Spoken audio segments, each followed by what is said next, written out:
الريد شيء لبغداد يرجعك للعراق، للحنية، للشوق، للمحبة، للجروح، للألم، لهذه الأمور، هذه التفاصيل كلها تجمعنا إياها وتقرأنا إياها بقصيدة. أذنبت فيك وكاد الذنب يقتلني، يا أمي ذنوبي من يغسل؟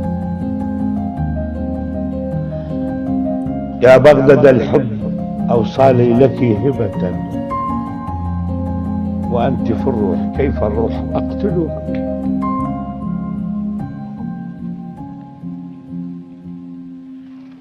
يا بغداد الحب يا أما ولدت به، أنا كم تمنيت يوما أنا أعود لها.